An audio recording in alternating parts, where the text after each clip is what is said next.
got it?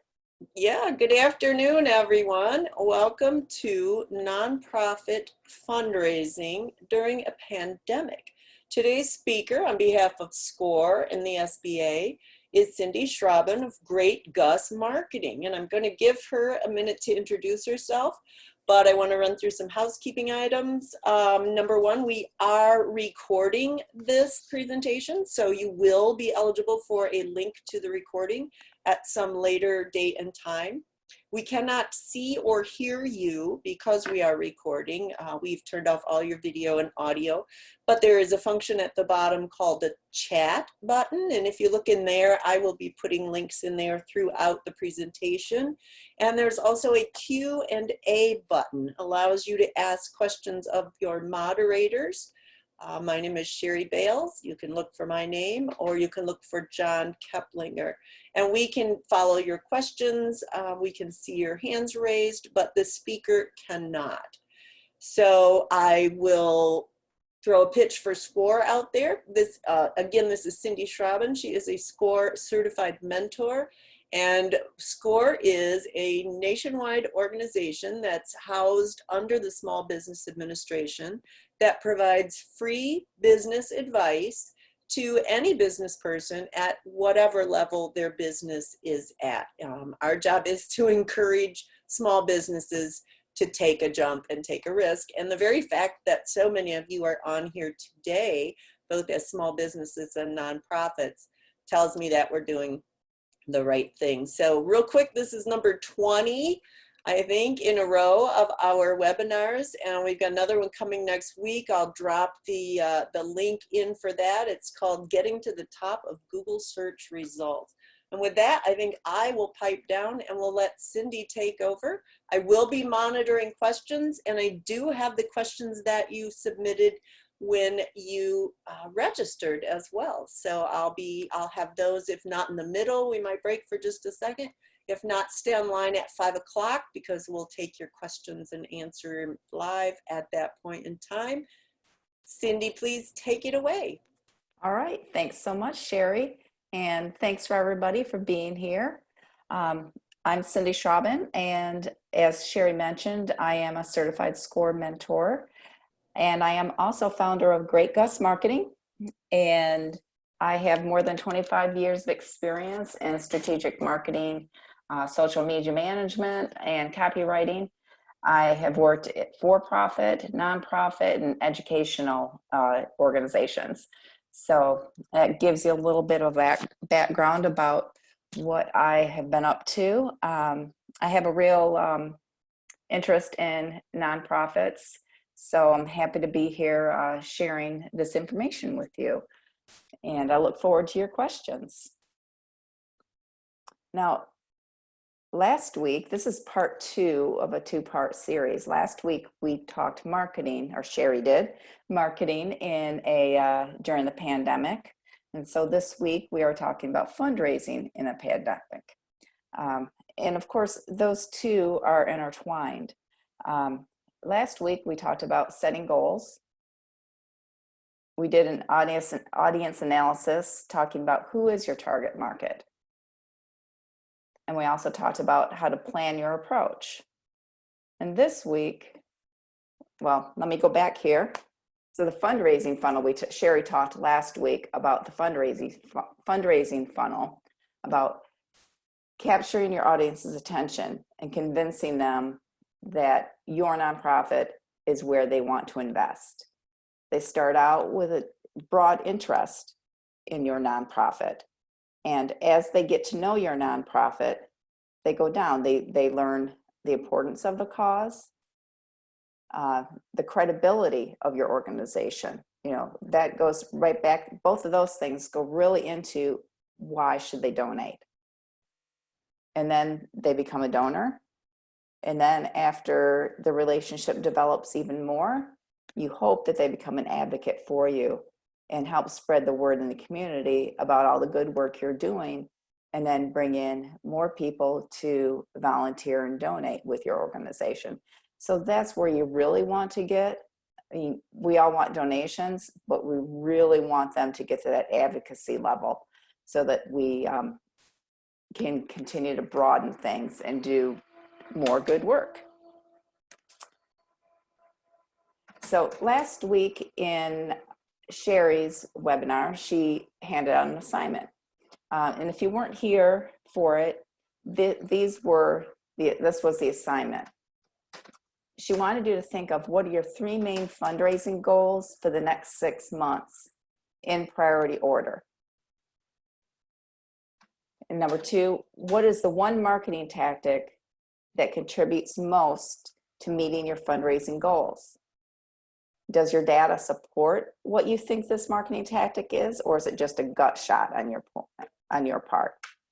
And what tactics and tools have you been using that are working for you? Number 3, what's the most productive way you can use marketing to meet your fundraising goals? And do you have to do it yourself? Can you partner with someone else? Can you hire someone? And number 4, how will you track your progress and measure your success? And do you have ways to measure this in place? So hopefully you've gone through that exercise and you know your answers to these. So just keep those in mind as we go through today's webinar, and that will be helpful for you. All right. So first thing we're going to talk about is completing that funnel that we saw earlier. So Sherry talked about the goal, the audience, and the approach. We're going to be talking about the messaging. We're going to talk about crafting your message, and then we're going to be talking about analyzing your results. So crafting your message. The very first thing you ought to need to remember is that your message needs to be donor-centric. Excuse me, having a hard time wrapping my tongue around that word. It comes down to the fact that the donor has to be the hero of the story. Anything you put out there, the donor helped make it happen.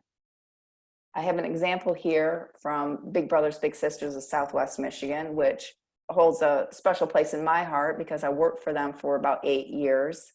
And so this is a Facebook post that they put out there, and they're making their donors the hero. They're saying, these 2019 benefit dinner diamond sponsors helped make this year's event possible.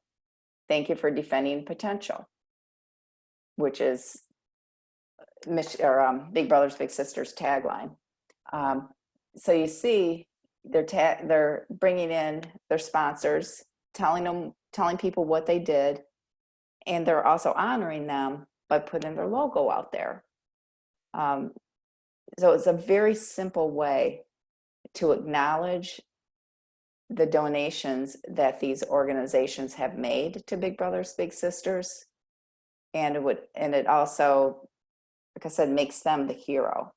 Helps people to understand, because of their donations, Big Brothers Big Sisters is able to do their work. So just keep in mind, your donors, how can you make them look really good in the eyes of your audience? The next thing to look at is you need to take advantage of opportunities and also counteract threats in the marketplace. Well, obviously right now, there's a lot of threats in the nonprofit marketplace. We can't do things the way that we have been in the past. We can't do in-person events. So you need to look at different ways of doing things. But one thing you really need to look at is you need to assume, please don't assume that people can't give during the pandemic. You just need to make an ask in a different way.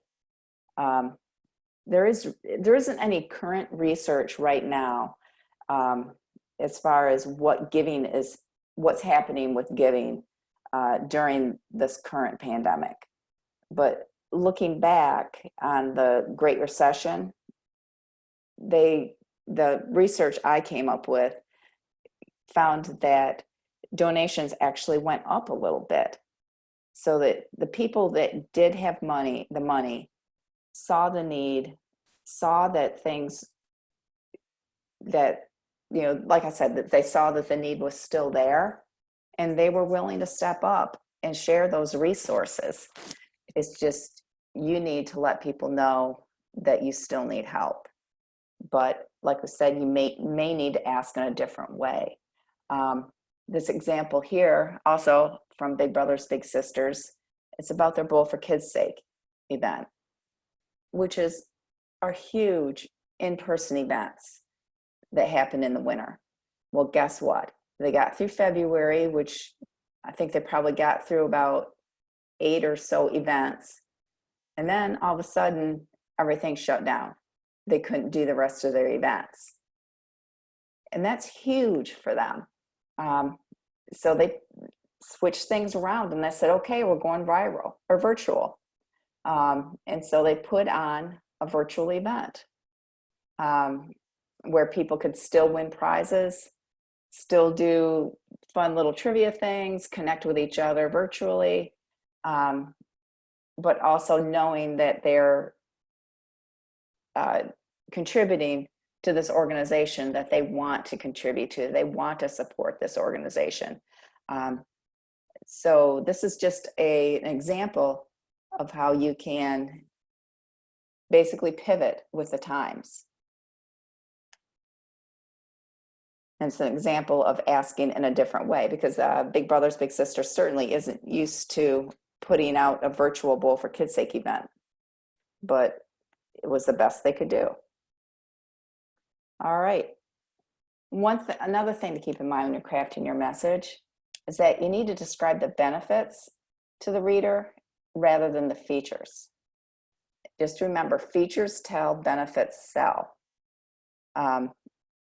Benefits are what really draws someone in. And here's an example from the United Way of Battle Creek and Kalamazoo region, where on their website, when they're talking about become a corporate partner, now they're talking strictly about what's in it for the business that gets involved. Why do they want to become involved? Because they can impact their community, because they're being involved with United Way will enhance their brand, and because being involved with the United Way will help the employer engage with their employees. And because the employees like being engaged in their community and like that their employer is engaged with their community. So they're just basically turning it around and saying, this is why you need to be involved. This is what you get out of it. And so that's something that just really you need to remember in your messaging. All right. These are the different messaging avenues that you can take advantage of. You've got the traditional media. Everyone's pretty familiar with these, the old news release, developing media relationships, TV, radio, cable, telemarketing, billboards. I have to say that they are labeled traditional media channels because there's a reason for that. It's very traditional and not necessarily as of greater use for nonprofits these days. News releases, though I would still write them, they have to be very tailored to your audience, to the news person that you're sending it to. And of course, that goes back to the media relationships, that developing them, if you can, is the key to getting traditional media coverage. If I can go directly to my contact at the TV station or the radio station or the newspaper and say, this is what's going on, because I know that's what that media outlet is looking for, then I have much greater chance of succeeding with my pitch to them. Okay, other messaging avenues, digital channels, email marketing. I'm sure you've all sent out the email blasts. Geomarketing, really targeted to people in a certain area. So again, with email marketing, you just need to make sure that you're targeting your message to the reader. Website content, lots of great stuff there you can do with nonprofits. You've got your success stories. Share them. Share the idea, the news of how your nonprofit has helped someone's life, how things have gotten better for them. At Big Brothers Big Sisters, I wrote a lot of articles for the website just about the wonderful relationships that developed between the mentors and the children, talking to the children about how things have changed for them after they've gotten this relationship, or later on after the child is an adult. I would talk with them about all the wonderful things that they could see looking back, all the differences that having this mentoring relationship in their lives, what it did for them.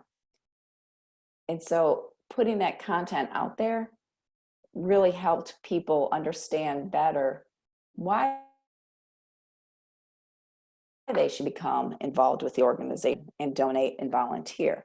But something else to remember with success stories is featuring those who donate to you. Why do they donate to you? Sharing that information helps other people who might donate go like, oh, well, that's a good idea. So I really suggest you look into those things. Outreach, boots on the ground. You can reach out to community organizations, and maybe not right now, potentially, I guess maybe virtually you could do this. You could ask to go and speak to their organization.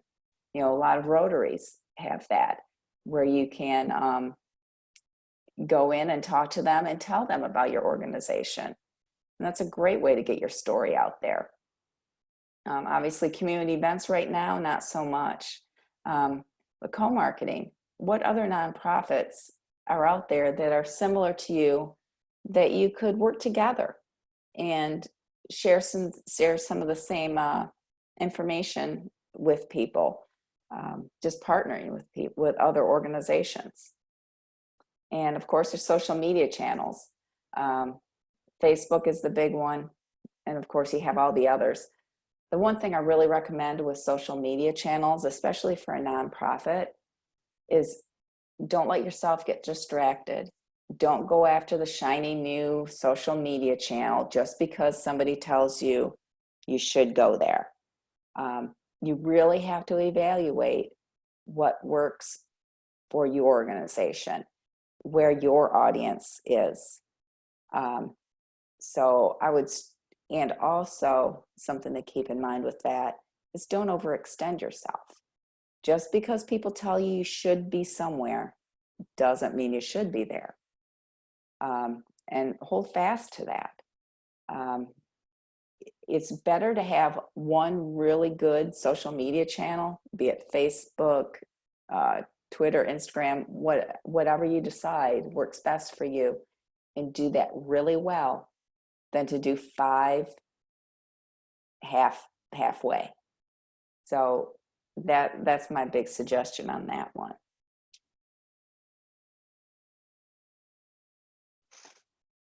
You need to plan your message. I know I've been involved with a few different businesses and nonprofits where it's pretty willy-nilly. Like, oh, I need to put something out there. What am I going to do? And they just put it together and throw it out there without a strategy. Strategy is the key. And I personally just like to do this on a monthly basis with leaving holes for flexibility. And you can do this, there are programs out there, online programs that you can use for planning purposes. But personally, I generally keep it really simple, and I just do it in an Outlook calendar. I set up different colors for different subjects that I'm want to hit. This one here, this shows that isn't color coded as far as the different subjects. The way I like to do it is color coded as far as the medium, but you can do whatever works for you, just as long as you have a strategy. To me, that's what's the most important thing. The reason I like to do it by subject, as far as what I'm planning, is I can look at it and say, like, oh yeah, there's an awful lot of green on there, or there's not enough blue, whatever, and whatever that color equates to as far as whatever subject it is, then I'll know that, oh, you need to go back and you need to fill in these areas a little bit better. It just helps keep things balanced. And moving on. Well, first of all, I guess here, Sherry, are there any questions or anything that you think we should be answering at this point? Well, there's always questions, and some of these you're going to cover or are already covering, but maybe you can address what is the best way to contact donors. How do you get your message into the donor hands? So we're planning for what we want to say, but we have someone that'd like to know, how do we get it? What's the best way to get it in their hands? I think that depends on your donor. I don't think there's one answer to that. And honestly, it can vary from donor to donor within the same organization. I might not want to receive information the same way that you do. So you have to have a multifaceted approach. And that's why when we were looking at this page here, it shows you some of the different ways that you can get a hold of people. Some people want to receive an email. Some people want to go straight to your website. Some people want to follow your Facebook account, Facebook page. So I wouldn't say there's one best way. I wish it was that easy, but I don't have that answer for you. I would recommend that make sure you do, if you don't have an email list right now, that you start developing that, of people who have opted into receiving emails from you. And then you can begin sending out, say, a monthly newsletter. Some people like to receive information that way. And like I said, other people, it's keeping up with your social media channels and making sure that you have fresh content on your website. So what I really recommend is that you first look at your audience and try to maybe ask them, how do you want to receive information from us? And number two, just keep up with that, with fresh content. Great. Yeah, you talked last week. One of the most popular questions, where all the hands went up, was the validity, the pros and cons of doing a silent auction as a fundraiser for a nonprofit. And now you can say during a pandemic. Right. What do you think? Well, there are ways online that you can do silent auctions. And even the last big event I was involved with Big Brothers Big Sisters, we had gone this way. Things were available in person, but instead of the traditional way of going and standing there and writing your bid out, you were doing it on your smartphone, which was wonderful because you had people who couldn't be at the event who could then still participate in the auction. So it really broadened the audience for it. And I wish I could remember the name of the site that they used, but I cannot off the top of my head. But I think even in the virtual world now, that can be done. Good. Any downsides to having a fundraiser like this? Well, in a virtual world, I think you have to work pretty hard since you don't have an event attached to it necessarily. You have to work hard to get to get people there, to get people to show up and participate. So that does, again, go back to your messaging and sharing your message with your target audience about what's going on and what they might expect to see. Um, and I also just caution that you package things really nicely, um, so that you don't have a huge, like 40 items that people can bid on necessarily. Compact it so that people don't have as much to go through, so that it's more streamlined. Yeah, I think you mentioned last week bundling and putting things Exactly. together that could be used together. Exactly. All right. Okay, I don't have any more just yet, but I'm sure I'll have a couple more by the next time you pause. So All carry on. right. Sounds good. All right. Next part of your message is the call to action. And I can't stress how important this is, because unless you tell somebody what you want them to do, they're not going to do anything, most likely. So there are so many different calls to actions that you can use as a nonprofit. You know, volunteer, donate, call us, send us a message, and you can see some here. The call to actions here. Share your photos and videos from River Cleanup Day. Right there's a call to action. And you see down at the middle, you've got share my photos and videos. And then down at the bottom, you have another really important call to action: donate today. Now, so even though Open River sent this out wanting to connect about this river cleanup day and wanting the photos and videos to then turn around and share, they also made sure that they didn't leave off the option of donating, because somebody might just go like, yeah, that's really cool, it's time for me to donate. So you want to make sure that option's there always. And then you have this other one here, which I'm actually having a hard time reading. And the very first thing they say is make a donation today. And they have, say, hello, Nicole. So they're talking directly to the person, which is very important. And they give options. So they don't have one single, like, just like donate. They're telling you with your $10, what can they do? How much more can they do with just $25? And look at all this great stuff they can do if you go from $50 to $250. And then there's two donate now buttons. So it's very clear what they're asking you to do. So you don't want to make it a mystery to your audience. Just make it very clear what you're asking them to do with your call to action.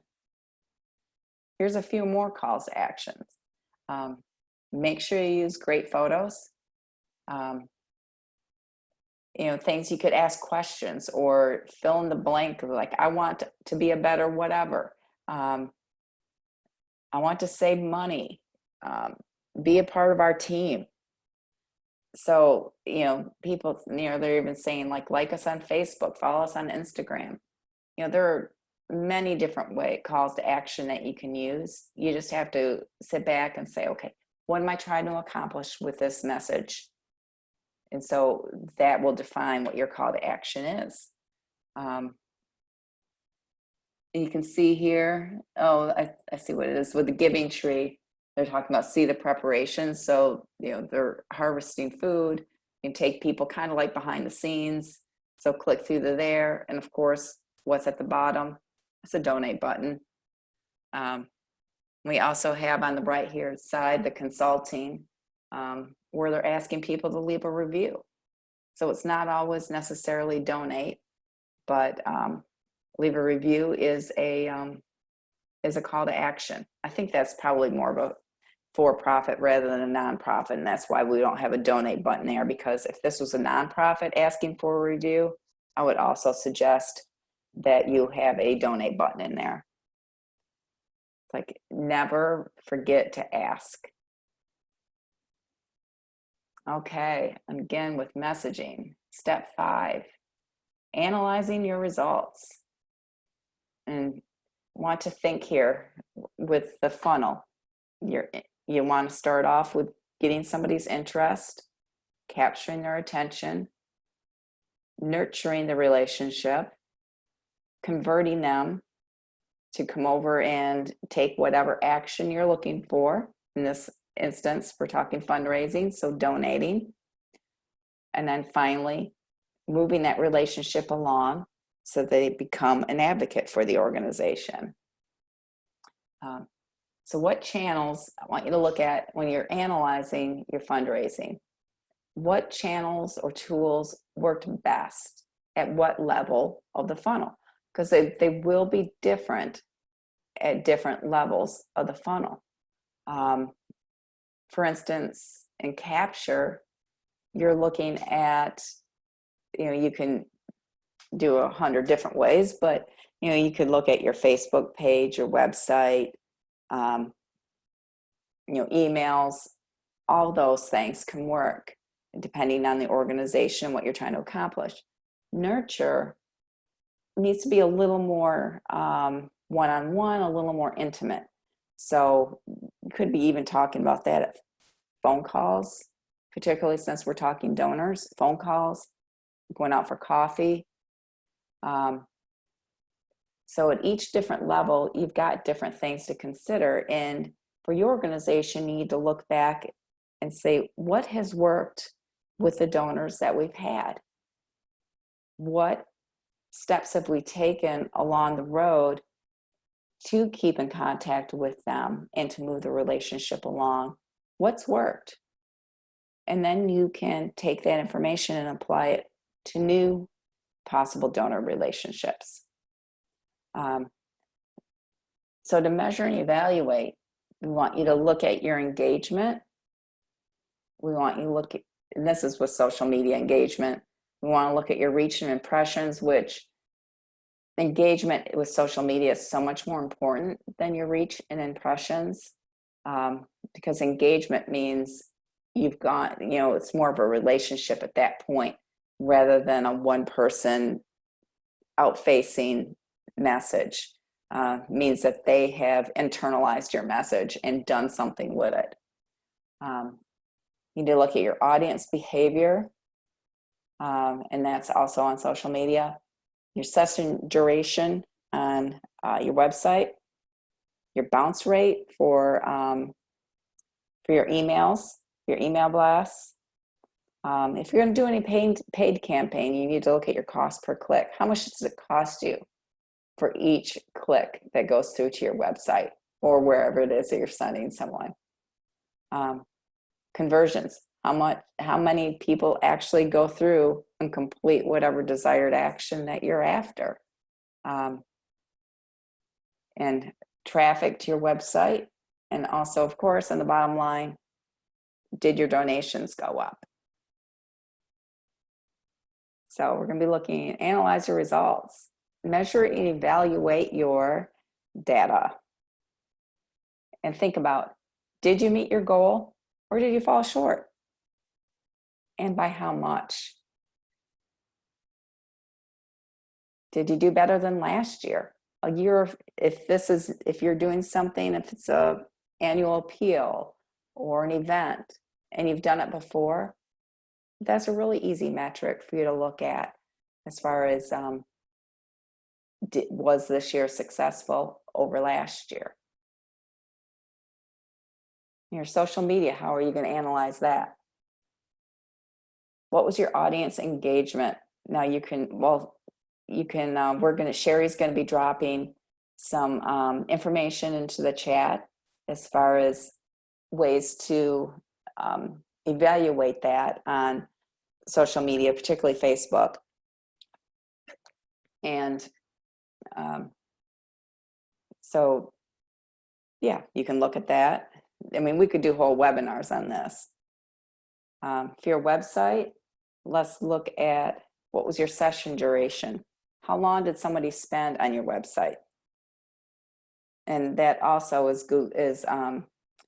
your analytics, your Google Analytics, and we'll also be dropping in some information as far as how to look at that into the chat button. Email, what was your bounce rate? How many of those pesky emails did you send out that came back? And you got to clean up your email list after every single email that you sent out so that you aren't getting, so that you have your freshest list and what you're sending out is the most effective as possible. What is your click-through rate to your to wherever you're trying to send somebody?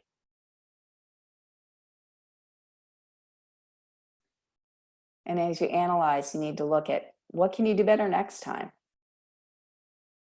But also you need to look at it during the process.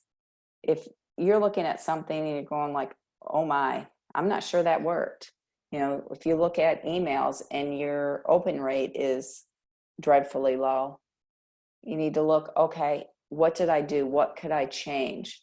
And maybe you send out a new email to people who didn't open the email with something changed. Maybe your subject line could be changed in order to get a better return. This is just why don't we ask here, Sherry, again, are there any questions that we should be going over? I saw somebody had their hand raised. Oh, I do see that. I'll check that for you. We have one question. I'm not sure if you can work this in. Okay. But it says,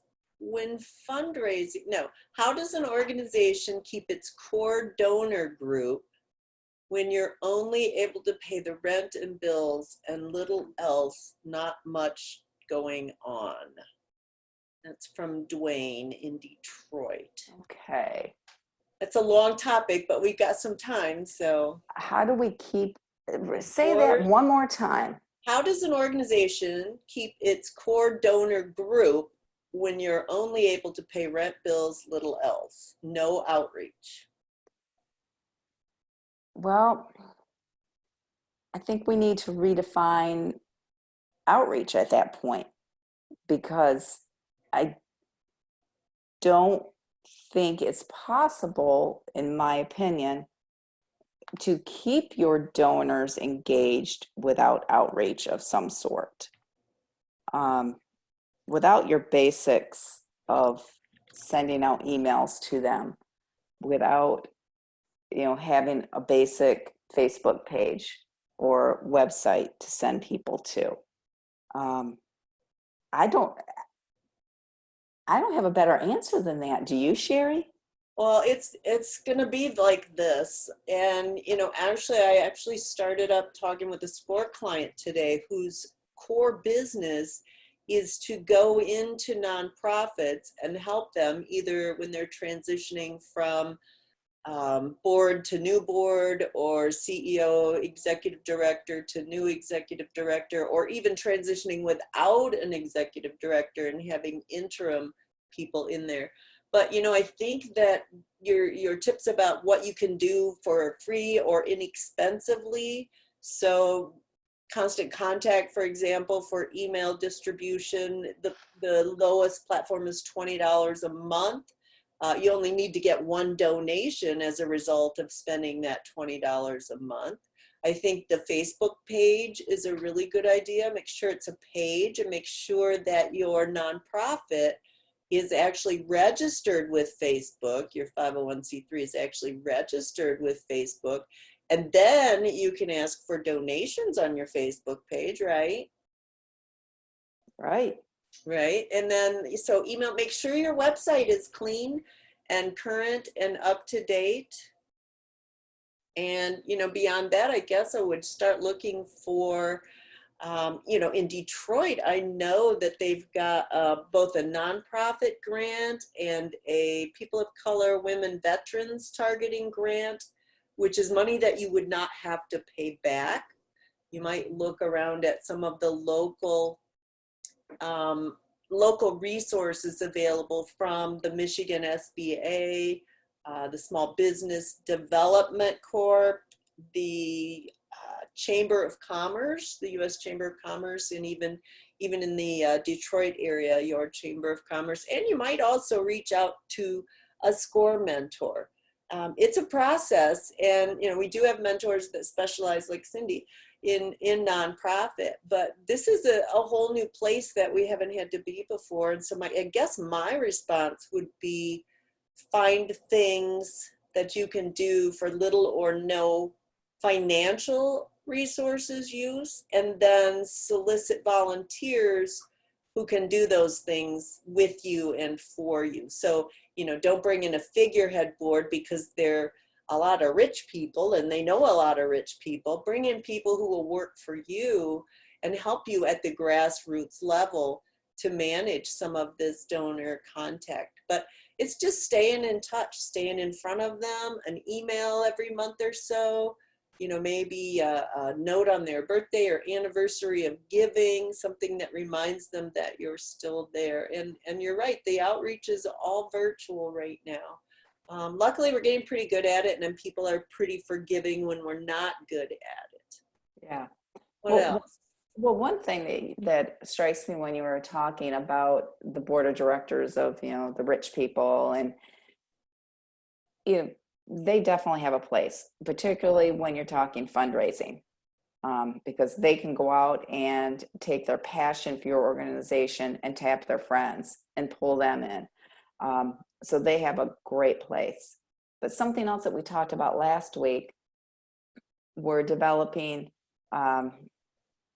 sort of like, not like a junior board, but a group of people who are younger, who are passionate about your organization, who want to come in and help you. Usually they're like a young professionals group.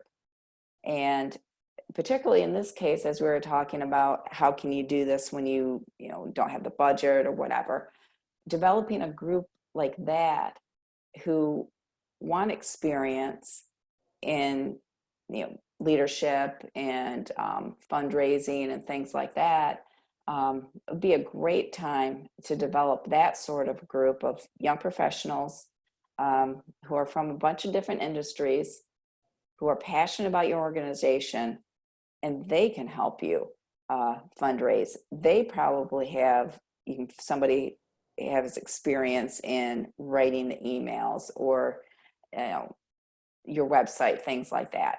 And if nothing else, they can definitely help advocate for you and talk with different people who might want to also become involved. So I would suggest that you look for a young professionals board too. I like that for a couple of reasons, Cindy. One, a lot of young professionals, I know several in my circle, young professionals are sitting quite financially comfortably for just a moment, perhaps. But as a result, those folks may well be in a position to donate to your organization where you've never maybe even considered them. So don't pre-qualify your donors. And if they're not donors, perhaps they're volunteers. If they're not volunteers, perhaps they're advocates. If they're not advocates, perhaps they put a bumper sticker on their car. I don't know. But go down, take your expectations down a little bit, and actually they'll be higher when you get a group that works. But take your maybe your previous vision of what that board needed to look like. We have to have a head of the major corporation in town. We have to have the head of the media in town. We have to have the head of the largest medical facility in town. Maybe you don't. Or if you already have that board in place, maybe you do something secondarily to that, like friends of the, what do we have here, Team United, where you get a young professionals group that wants to advocate for you amongst their own connections. So in each one reach one, or 1,000 at 1,000. I've been involved in those kind of campaigns where your volunteers and your board members really do the work. Yes, they're advocates, but at this point you're asking them to write a letter, ask a personal favor from a friend, and set them amounts that they're going to go out and raise for you. And I think it's, again, that's a fairly inexpensive way. I mean, if you do big mailing campaigns, you're going to run up dollars. If you advertise on Facebook and Google, you're wasting your money. And it's just get a media company, get a radio company on your board or something, and maybe they can help talk about you within the community. But it's really got to be grassroots right now, and it's really got to be virtual. Right. Those two don't normally go hand in hand. No, but people are learning that they They can go hand in hand. We're all learning. And something else to remember is that donors go through a cycle, and they will grow with your organization. As as the relationship grows, their investment with your organization grows. So even though they might only at this time be able to come to a couple meetings a year, or can only donate a small amount, eventually, as their career goes on, they have more money, they're invested in your organization then, and the donations will grow. And as their footprint in the community grows, as far as their relationships and their network grows, they will also be continuing to advocate for you. It's just a long process. Yeah, it's a marathon, not a sprint, right? There we go. Exactly. Okay, let's see. Exactly. What? Yeah. Oh, okay, this is a good question. This might help a lot of folks.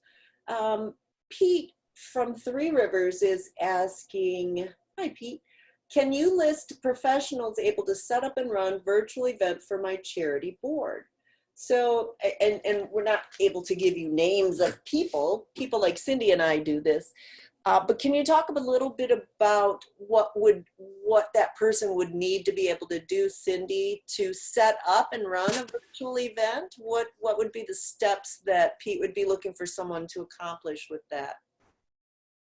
Well, I think first it starts with a long conversation with Pete. What they're going to need to learn all about your organization, the goals of your organization. They're going to need to learn the goals of the event. This is the professional, the marketing professional. Yes, right, yes, exactly. I would start with a deep dive into the organization and your goals, because it could be I've run into this before where somebody has an idea of what they want to accomplish and how they're going to accomplish it. But as you work through it, the two don't necessarily go together, and you come out with something completely different on the other end. So for me, that's what's important, is the collaboration between the organization and the marketer, so that the best outcome can be achieved.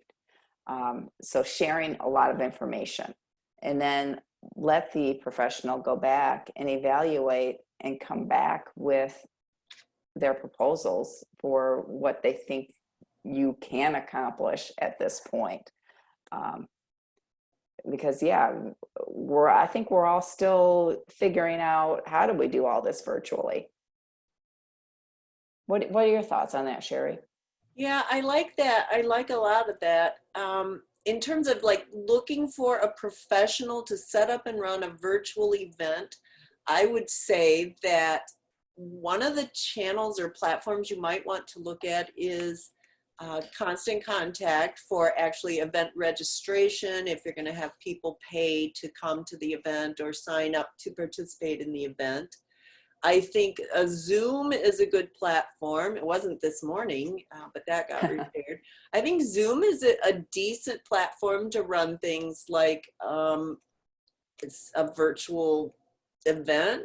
I think Facebook Live is a good place to run things as a virtual event. Actually, you can do both at the same time. We could click Facebook Live and be on Facebook and Zoom at the same time. But I think the person that you're looking for is probably got a title like marketing strategist, marketing consultant, digital media specialist, perhaps. But I think you really want to work, like Cindy said, that discovery is where a marketing strategist or someone with 30 years in the business knows the right questions to ask to keep you from having to run around in circles and to keep you from having to guess if what you're doing is right. So people like Cindy and I, we use those evaluation techniques that you're looking at on the screen right now to determine A, if what we're doing is working, and B, if we need to either quit or do more of that. So I would look for, and you're certainly welcome, Pete, you're certainly welcome to reach out to either one of us. Our contact info will be at the end of the slides here. But I'd look for someone that's got a little bit of experience. I don't think I would ask an intern to take on a project like this. But someone with some photography, some videography experience would be wonderful. But I think your primary channels are going to be Facebook, maybe Constant Contact if you're registering, lots and lots of emails to let people know, and possibly some ads through your Facebook event. That all Is that sounds clear, great. Pete? Pete just got a half-hour consult into 10 minutes there. Well, Cindy, we're talking a lot about the best way to do things and the best way to do things. What's the biggest mistake you've seen? I know I'm putting you right on the spot Oh here, boy. but I could probably come up with one or two. Well, I'll start. I sent this to you the other day. I got an email from a nonprofit asking me to donate. And yes, they had a call to action, but it didn't go anywhere. It didn't actually take me to a place where it said, here, give us your money. It took me someplace else. And so I sent it to Cindy and I'm like, look, this isn't going to call to action. She goes, yeah, it's just way down at the bottom. You didn't see it. Yeah. Well, guess what? If I didn't see it, Right. and I know better, I'm looking Yeah. for these things. We got to make it really easy on our donors. Easy and obvious. Obvious, yes. Don't try using tricky Absolutely. words. Yeah. Don't over design things. Keep things simple. Yep. Two Very much. fonts, three Yep. colors. That's all you need. But any others that you've heard of or seen that have just kind of crashed and burned? The first thing that came to mind for me when you asked the biggest mistakes that I've experienced is lack of strategy, Mm-hmm. lack of a long-term plan. If you're going to, no matter what kind of fundraising that you're undertaking, it has to be more than we need money. Of course you need money, but we need to know what step by step through the entire process. What are you doing? Why are you doing it? How are you doing it? And what do you expect out of it? Mm-hmm. Go all the way through there, set it, step by step. What do you need to be doing? Because otherwise it's spaghetti on the wall approach usually, and that doesn't work out very well. So I would say definitely set out a strong strategy and a strong game plan. And that's going to require a marketing professional. I have a blog story called "You Wouldn't Hire Your Sister's Aunt's Cousin's Niece to Pump Your Septic Tank, Would You?"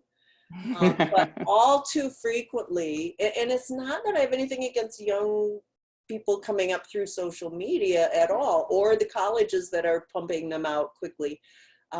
What I do have in mind, though, is that it takes them a long time to get up to speed. They're not necessarily versed on the strategies behind why you do what you do. And, I feel like a lot of times what happens is somebody's nephew's niece's cousin sets up a website page and then goes AWOL, or sets up a Facebook page using their own name and their own account. And that leaves the nonprofit just kind of struggling out there in the wind. So work with a professional. Don't try to force this on your administrative staff. They're not trained for this. Don't try to force it on your volunteer coordinator. They're not trained for this. Invest a little time and money. And I think we had one other question here that was pretty much what's the best way to contact donors. Do you have a number one favorite? Again, that goes back to your organization and your donors, because what works for Big Brothers, Big Sisters might not work for the Humane Society. Um, it any I'm struggling here because to Well, it is. It's all like the first half, the first session in this two-part yeah, series is the marketing strategy, knowing right, why you're doing something before you do it. right, exactly. And I can't really answer that without knowing the why. Hmm. Um, I personally I really I feel it's important for nonprofits to invest in social media these days, because other than your staff person's or your marketing person's time, it's a free platform, uh, Right, right. and people are there, but you have to know how to use it correctly. You see too many people, too many organizations going out there and being me, talking about themselves all the time on social media. And I always think that it's like you don't want to go to a party and talk to somebody who only talks about themselves. Like that. That's not social.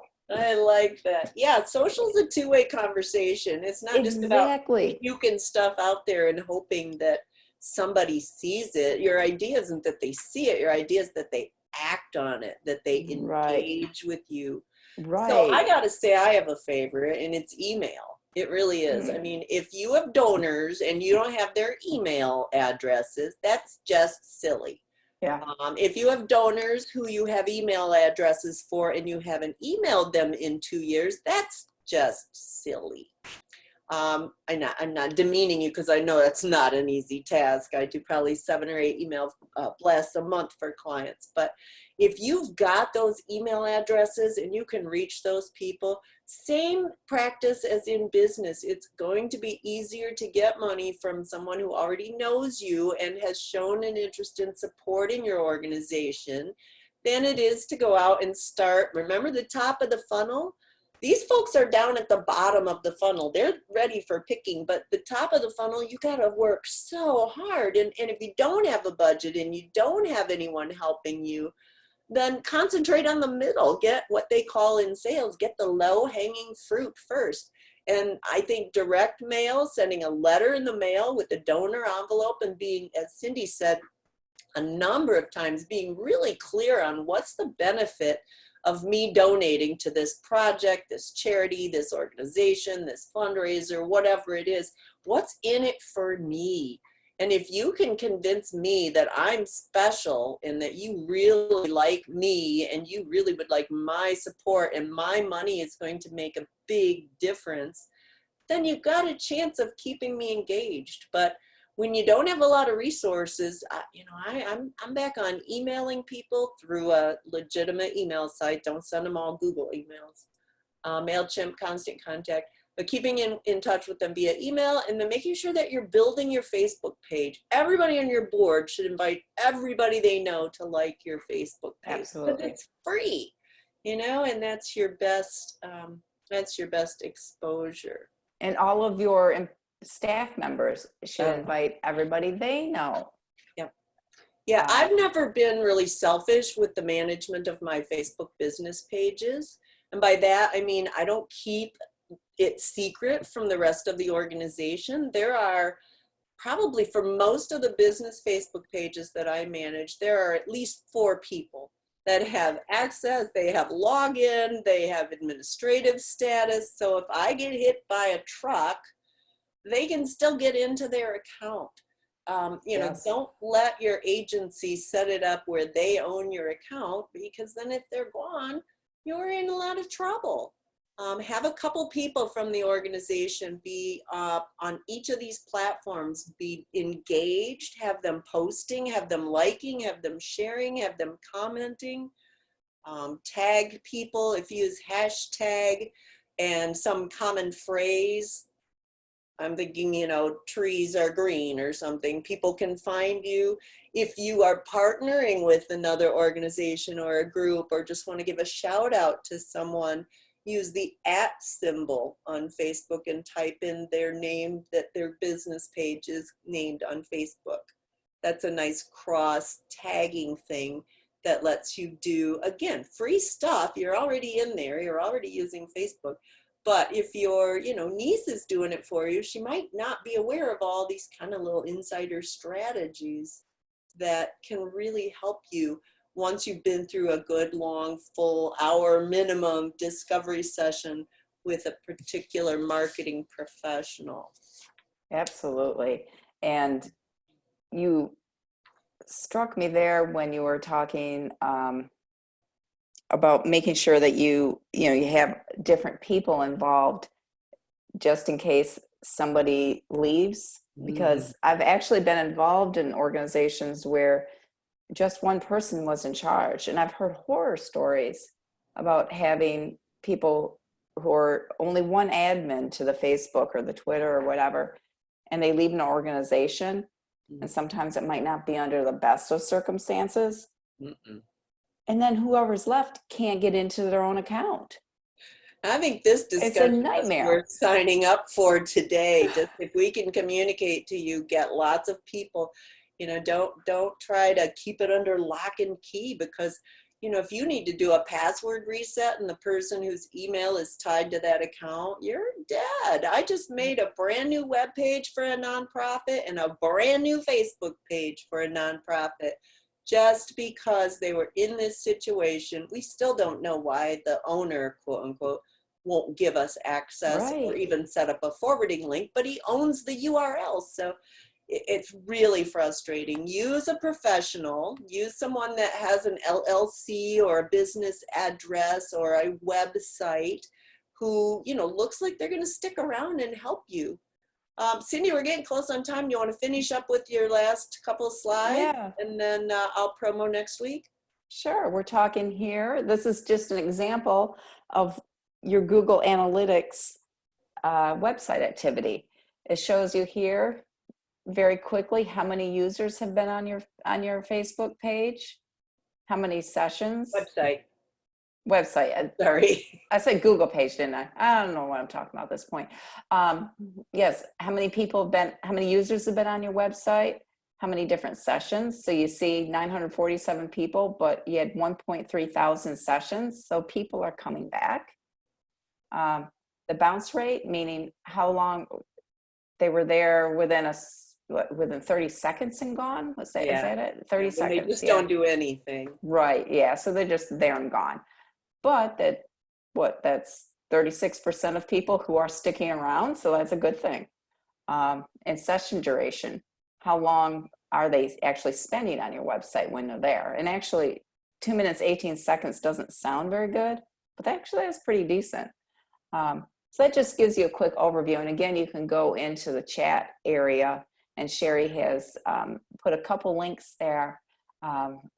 So you can look a little bit more into Google Analytics and how you can use those for your nonprofit.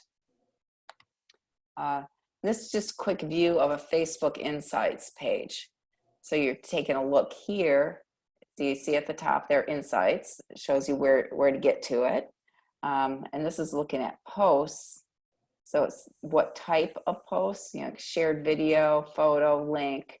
So which of these have their average reach? So it shows that this one, that video, had the best reach out of the 4. And this is really typical in my experience, where video gets the best reach and engagement. Photos are second, and just type is down below that. So I've heard the phrase video is king. Well, I want to say queen personally, but so video is really important on Facebook. So that just gives you a little bit of that. And Sherry was also putting into the chat information on where you can go and learn more about Facebook Insights. Yeah, see, go back 1 second. I got one thing there. Okay. See that average engagement number? That's what makes me do a little happy dance for my clients. So remember, Cindy mentioned reach and impressions are not as important to true marketer geeks like us. It's the engagement. It's the difference between one-way communication, reach and impression. It's like driving by driving by a billboard on a highway, versus actual engagement. And you can see very small above that, that engagement is defined as people who clicked on your post, people who reacted to your post, people who commented, and people who clicked and shared it. They also do track likes on the post as a metric, not likes on the page. That's another vanity metric. If you only have 100 people who like your page, I have a client who has 125 people who like their page, and their reach, their average reach is 170. So more than the people they have, they're sharing it out. And their engagement is always right around 50% of the people are clicking, liking, commenting, or sharing. That means that they're putting the right, that we're putting the right stuff out there for them when their numbers are doing that. Yeah, learn to read your analytics. Another reason for a professional is when you set up a website with a professional, you will get your Google Analytics connected and all the fancy pixels and things like that, so that you'll be able to get these data analytics and you'll be able to look at them, or your marketing team will be able to look at them and say, hey, that one post we did had 26,000 views. How do we do another one like that? That's it for me. Perfect. Thank you. So The challenge. there we go. I want you to think, what can you do right now that can improve your nonprofit's fundraising? What can you do this week, this month, this quarter? You've got ideas. What can you do? Then look at who will do it. There's got to be somebody within your organization or somebody that you can partner with or hire who can help you do this. But also you need to think, how will they learn? How will they manage this? How much time will it take? Make sure, please don't underestimate how much time it will take. That can kill you in a campaign. It always takes more time than you first think. So remember that. How much budget should you spend? I've always heard somebody say it takes money to make money. Unfortunately, that can be true. So take a look at that, and don't be afraid to invest in your fundraising. And if you can't take all this on yourself, start thinking, who else can do it for me? Who can you hire to do it? I like that. Yeah. So again, thank you for being here. Please reach out to me or Sherry if you have further questions. We'd be happy to help. And Sherry, take it away for plugging next week. Awesome, a chat box. There it is. There's a link to Cindy's contact information in there. And we also have next week's webinar coming up. Is called Getting to the Top of Google Search Results. There's a registration link for you. Again, it will be next Monday, August the 31st at 4 p.m.